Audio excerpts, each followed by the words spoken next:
All right, so did you know more than 6 million homes are sold every year in the United States? That's a lot of homes. Of course, depending on a multitude of factors, the average number of homes bought and sold can fluctuate, but that should give you a little peek into just how busy the real estate market is year over year. And buying a home can be a complicated process, and sometimes it's hard to know who to trust or what information is fact versus fiction. So now, more than ever, it's incredibly important for all buyers and all sellers to understand how real estate deals get done and how your money is being spent. All right, so let's break it down. How do real estate agents get paid? This is, of course, one of the most asked questions every real estate agent encounters daily. And it's a great question. After all, whether you are a home buyer or a seller, you should know where your money is going. So let's start with some facts. If you are in the market to buy or sell a home, odds are you'll work with a real estate agent to help you through the process. In fact, in 2022, more than 87% of Americans worked with a real estate agent when buying or selling a home. And unlike other professions, most real estate professionals are only paid at the end of a real estate transaction, aka closing. So what does this all mean? Think of it this way. Sometimes a real estate agent may work with a buyer or seller for weeks, months, even years without a transaction closing.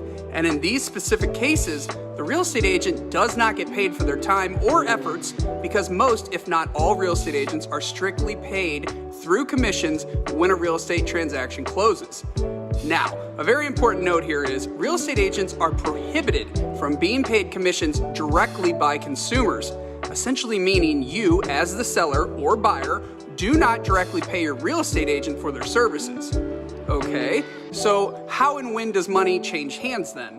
All right, so here's the breakdown. Real estate commissions are paid like this. The seller pays the listing brokerage. Then the listing brokerage pays the listing agent.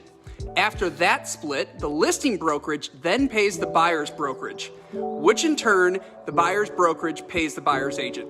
So, if you are a buyer, the seller effectively pays your buyer's agent to negotiate on your behalf. I repeat, 99% of the time, if you are a buyer, you do not pay for your real estate agent on the buy side of a transaction. This is the biggest secret in real estate. Now, of course, every real estate transaction is different, and there are some circumstances under which a buyer might pay a brokerage directly. For example, in the case of a for sale by owner property. So, when does the seller actually pay commission?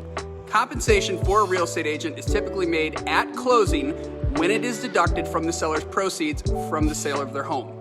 The commission is predetermined by the seller and is stated in the listing agreement, and the terms and amounts are typically stated prior to the home purchase. Okay, so let's do this in a financial breakdown situation. So, if a seller is selling a home for $300,000 and the seller and listing agent have agreed on a listing commission of 6%, the commission paid at the end of the transaction would be roughly $18,000, which is then deducted from the seller's profits when the deal closes. So, if the total commission paid out is $18,000 based on a 6% listing commission on a $300,000 sales price on the buying side, the commission split for the buyer's agent and their brokerage is somewhere around $9,000, or more easily, roughly 50% of the initial $18,000 of commission.